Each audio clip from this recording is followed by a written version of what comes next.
Hello and welcome to the Bong content factory. আমি সৌমিক, আমি Shubhamita.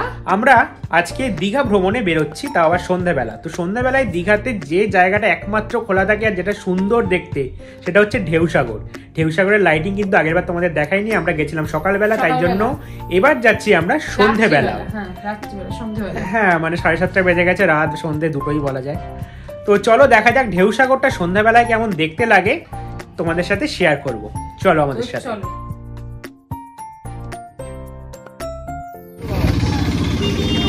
Just ঢেউসাগরের ভিড়টা প্রথমে দেখাই। এই হচ্ছে টিকিট কাউন্টার, এই হচ্ছেন ভদ্রমহিলা, আর সামনে হচ্ছে ঢেউসাগর, আর এই হচ্ছে ঢেউসাগরের ভিড়। প্রচন্ড লাইন, তার মধ্যে বৃষ্টিও পড়ছে। হ্যাঁ, গেট দিয়ে ঢুকে পড়লাম ঢেউসাগরের ভেতরেই। সমস্ত লাইট কিন্তু জ্বলে গেছে সন্ধ্যেবেলা, দারুণ লাগছে কিন্তু। এটা আমরা আমাদের আগের ভিডিওতে দেখিয়েছিলাম সকালবেলা, এই লাইটিংগুলো কিন্তু ছিল না।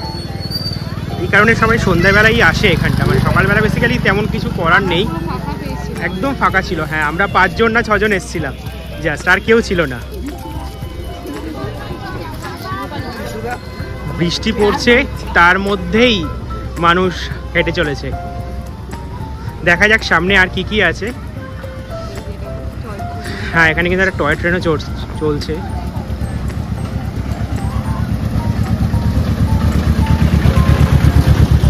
ভীষণ রঙিন একটা পার্ক। এটাতে লাইট নেই। চলো আরো সামনের দিকটায় যাওয়া যাক। এখানে কিন্তু অনেক কেনাকাটারও দোকান আছে, দেখতে পাচ্ছি। খাওয়ার দোকান আছে একটা, টার্কিশ দোকান, টার্কিশ আইসক্রিম যারা খেতে চাও এখানে আসতে পারো।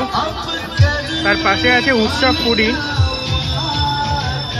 এখানেও কিন্তু এরকম খাবার জিনিস পেয়ে যাবে। এদিকে একটা কফির দোকান আছে। হ্যাঁ, ফুচকা তো সব জায়গাতেই মোটামুটি পার্মানেন্ট। মানে আমি শুধু অবাক হয়ে যাচ্ছি মানুষের ক্রেজটা দেখে। বৃষ্টি কোনো ম্যাটার করে না এখন। চলো আরো সামনের দিকে যাই। একটা সুন্দর লেক আছে, বোটিং এর ব্যবস্থা আছে, বাট বোটিং চলছে না, সেটা আমাকে জেনে বলতে হবে। আর এদিকে হচ্ছে, এদিকেও খাবারই দোকান, রেস্টুরেন্ট, টিয়ার ক্যাফে আছে, আড্ডা ক্যাফে। যারা বাড়ি থেকে খাবার খেয়ে আসছো না, এই জায়গাটাতে কিন্তু খেতে পারো। স্ন্যাক্স বা ডিনারও হয়ে যেতে পারে।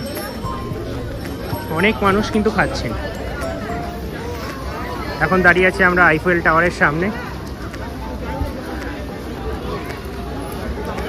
এনারা বৃষ্টির জন্য এই অ্যামিনিটি সেন্টারের নিচে দাঁড়িয়ে আছেন।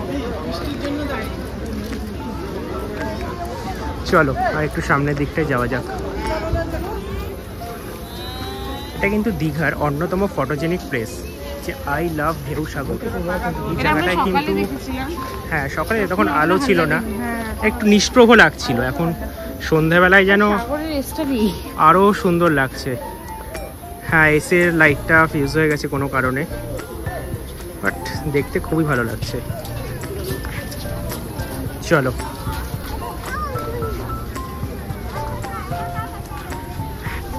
সামনে সমুদ্র পাবো আমরা। চলো সিঁড়ি দিয়ে ওঠা যাক এবার। ঢেউসাগরে ঢোকার প্রবেশ মূল্য কিন্তু পার হেড 10 টাকা করে। এবার সিঁড়ি দিয়ে আর একটু ওপরের দিকে আমরা চলে যাব। খুব সুন্দর কিন্তু লাইট। চলো, জায়গাটা কিন্তু দারুণ লাগছে দেখতে, তাই না? মায়াবী পরিবেশ একটা, ভীষণ ফটোজেনিক। সবাই এখানে দাঁড়িয়ে দাঁড়িয়ে ছবি তুলে যাচ্ছে, আমি দেখছি। চলো আরো উপরের দিকে উঠছি আমরা।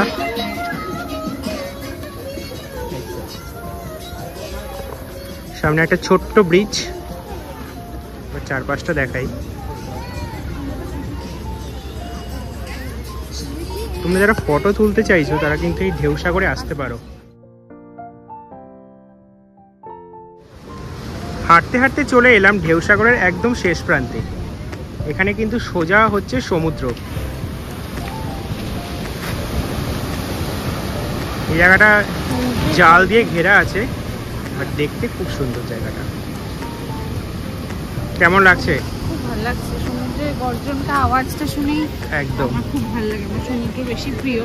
আমার কিন্তু পাহাড় একটু বেশি ফেভারিট। ওর কিন্তু সমুদ্র ইয়া লাস্ট কবে পাহাড় গেছি আমার তো মনেই পড়ছে না। আমরা লাস্ট শিলংয়ে গেছি। প্লিজ শিলংয়ে পাহাড় ছিল না, শিলংয়ে কিন্তু তেমন পাহাড় ছিল না, খুব কম। ঠিক আছে, যাই হোক, বাঙালির দীঘা মানে সে পাহাড় পছন্দ করুক বা সমুদ্র, দীঘা সবার প্রিয়, দীঘা সবার প্রিয় একদম। চলো, এই মোটামুটি হচ্ছে ঢেউসাগর, আর তেমন কিছু এখানে দেখানোর নেই। তো যেটা বলবো যে এখানে কিন্তু হ্যাঁ মানে খাওয়ার জায়গায় যেমন প্রচুর অপশন আছে, খাওয়া দাওয়া করতে পারো। কারণ বৃষ্টি পড়ছে, এক্সপ্লোর করতে গেলে পুরো ভিজে যাব।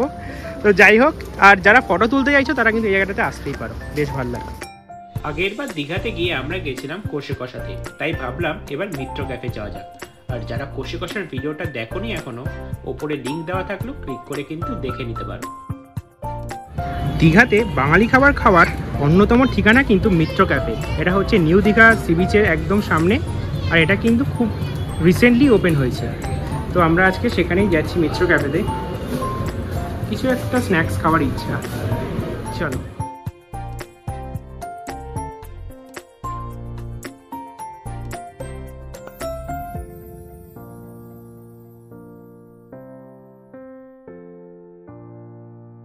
এক্সকিউজ মি ম্যাডাম, কি নিলেন আপনি যদি বলেন আমাদের দর্শক? শোনা যাচ্ছে না কারণ পেছনে টেবিলের আওয়াজ হচ্ছে। আপনি এবারে কাইন্ডলি বলুন।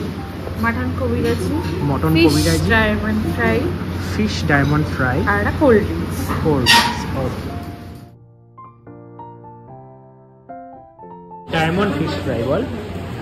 একদম যে যেটা খেতে চেয়েছে তাকে সেটাই দেওয়া হয়েছে, কিন্তু সার্ভের সময় ওনারা বুঝতেই পেরেছে কেমন খেতে। অ্যাজ ইউজুয়াল আমাদের কলকাতার মিত্র ক্যাফের মধ্যে ফিশ ফ্রাইটা বেটার। এখানে মাছটা মনে হয় একটু আলাদা, যে কারণে টেস্টটা আলাদা।